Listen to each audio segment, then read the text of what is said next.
दिल लूट लेती हैं। सोशल मीडिया हो, फेसबुक हो, इंस्टा हो या कोई भी ओपन माइक सुविधाएं हो, अपनी रचनाएं पेश करती हैं और युवा शायरों के लिए एक मिसाल है। बहुत धड़कते दिल के साथ धड़कते दिल की आवाज़ लोगों तक पहुंचती है।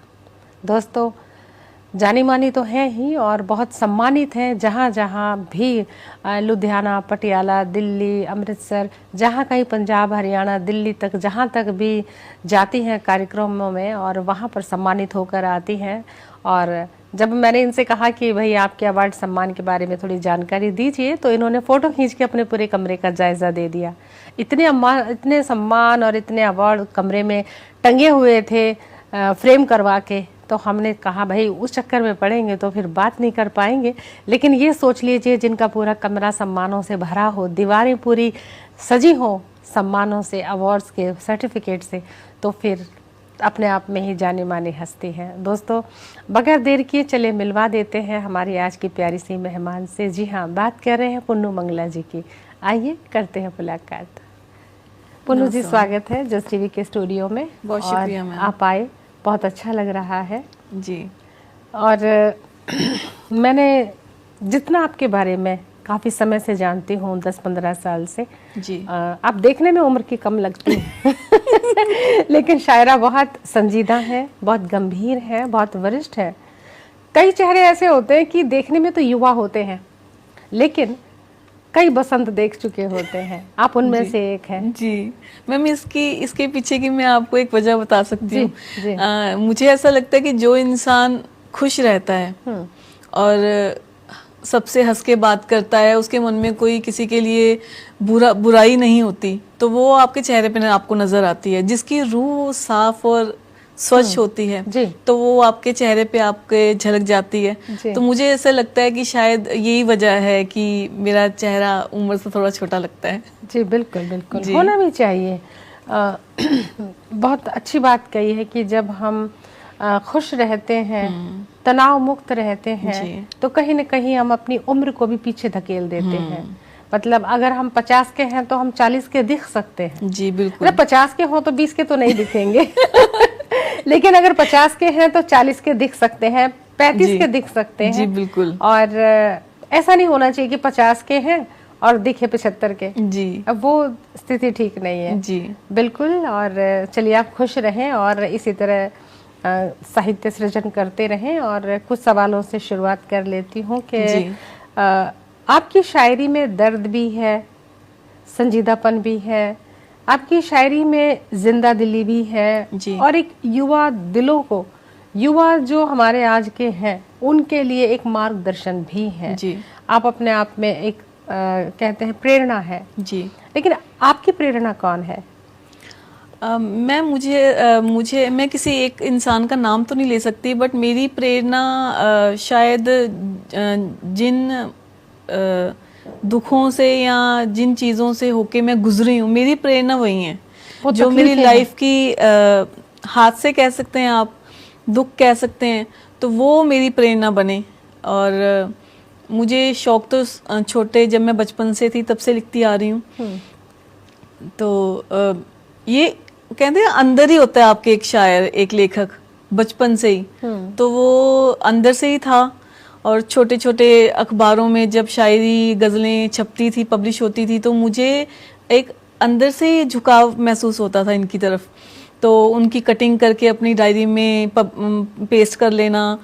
तो बचपन से ही शायरी की तरफ मेरा झुकाव था। मतलब जब मैं बड़ी हुई तो जब ज़िंदगी के ऐसे ऐसे मुकाम आए सामने, ऐसी तकलीफ़ों से जब मैं गुजरी, तो यही मेरी प्रेरणा थी। यानी जो तकलीफ़ें आपको आई, जी, जाहिर सी बात है कि इंसान को जब तकलीफ़ें आती हैं तो कुछ पलों के लिए रिश्तेदार इकट्ठे हो सकते हैं, जी, आ सकते हैं, कंधे पे हाथ धर सकते हैं, जी, लेकिन उनके जाने के बाद एकांत में जब होते हैं, जी, तो हमारा विश्वास ही हमारा संबल होता है। खुद जीना है उन राहों पर, तो जाहिर सी बात है वहाँ से हौसला मिला होगा। जी बिल्कुल।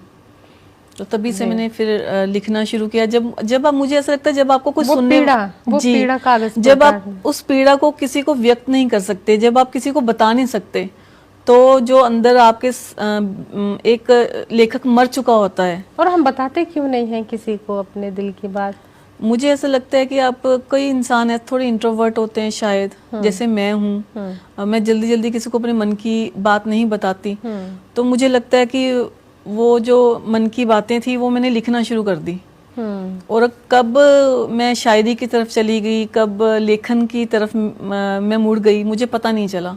कागज से रिश्ता जी, ज्यादा विश्वसनीय होता है शायद। जी बिल्कुल, कि आपने कह दी और कागज के पन्नों में लिख के डायरी में रख दिया। जी। तो उन कागज के यानी डायरी के और आपके दरमियान का रिश्ता जो बात है वो उसमें कैद है, बात बाहर लीक नहीं होगी। जी, तो डायरी के कान नहीं होते।